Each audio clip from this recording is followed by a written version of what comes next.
Alright, so in this episode, we're going to take what is now a little over 3-year-old content. We're going to merge 2 old videos into one to give you a full picture of how to do a task. But if you're meeting me for the first time, I'm Grant Tommy. This is Straight Six Fan, your home for offbeat hot rodding, and this is the offbeat hot rod we were talking about, my 1979 Pontiac Grand Prix, which has been a mainstay on the channel for a while. Still haven't sold it. So what we were doing is we were taking, when I work on this car, had worked on this car, usually I would do an episode of whatever I could get done in, say, a Sunday. Oftentimes, though, that leaves segmented, very fragmented videos, maybe of a partially done task. And so in this case, I'm going to take 2 old episodes, which was removing the package tray, the how-to of that, and then we're going to merge with that the actual reupholstering of it because it was in such poor shape. So that way you guys can see start to finish the whole task. But if you're the person who's really just wanting to watch how to remove the package tray, well, I will leave the links to the original videos so you can look at those in the much more curated form. But if you want to see the transformation all the way from the beginning to the end, this is the episode for you.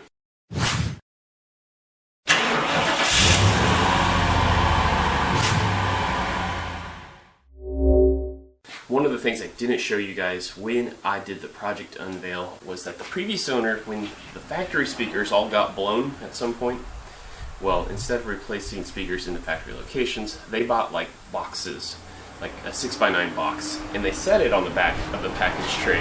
And in order to get the wires to that, well, they hacked up the grill for the factory location. So we're going to attempt to build a custom package tray, and I'm going to show you how to do that, but objective number 1 is getting it out. So anyway, we'll get these seats out and then let's tackle that package tray.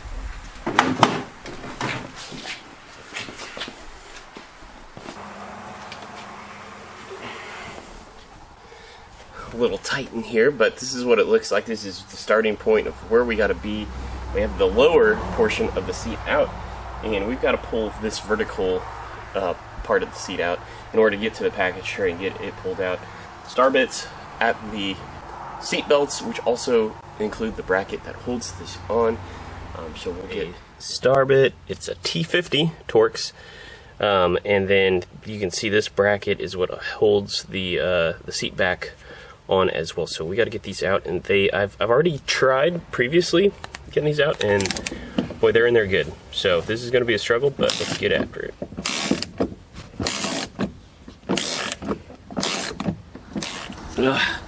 Very humid day here in Kansas, but we got both seatbelt bolts off. I'm telling you, I probably spent close to 6 minutes per bolt. Yes, I did have to use my breaker bar there, but they're both loose, and it just seems like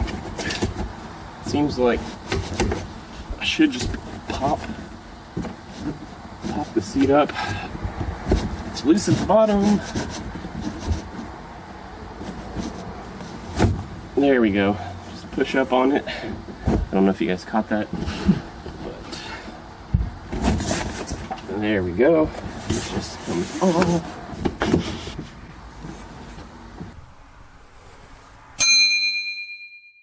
Okay, it looks like just these end trim caps, they come off here, and we can pop off the package tray. And once we do, I'll give you guys a little insight or inside look maybe as to another reason why this has got to be replaced.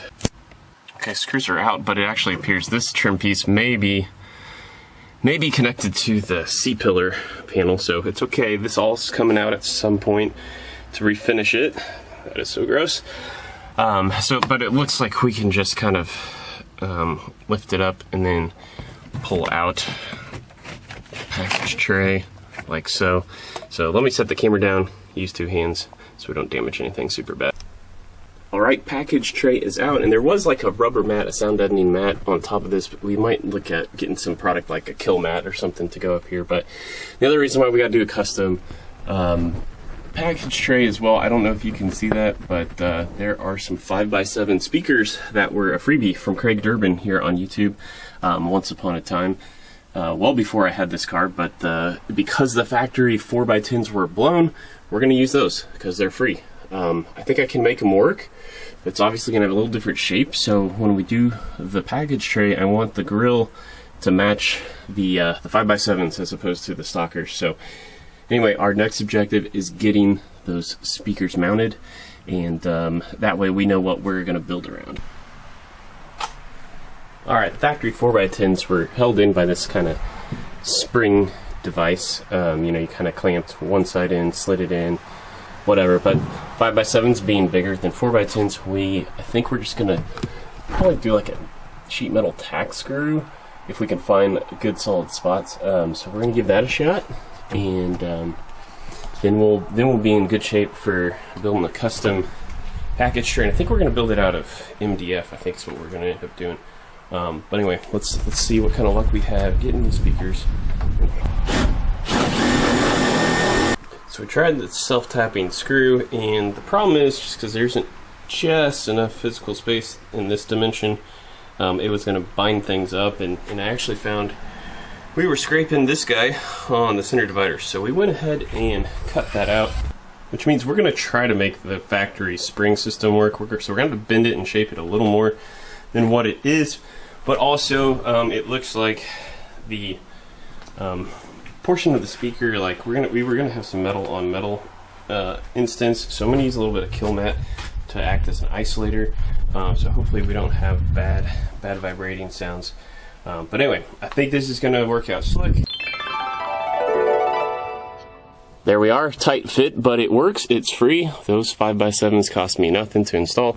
It was a tight fit, but they do fit. I wouldn't necessarily advise it on your G-body, but if you're in the same situation I am, you can get your hands on 5x7s for a good deal. Do it, and you can make it work.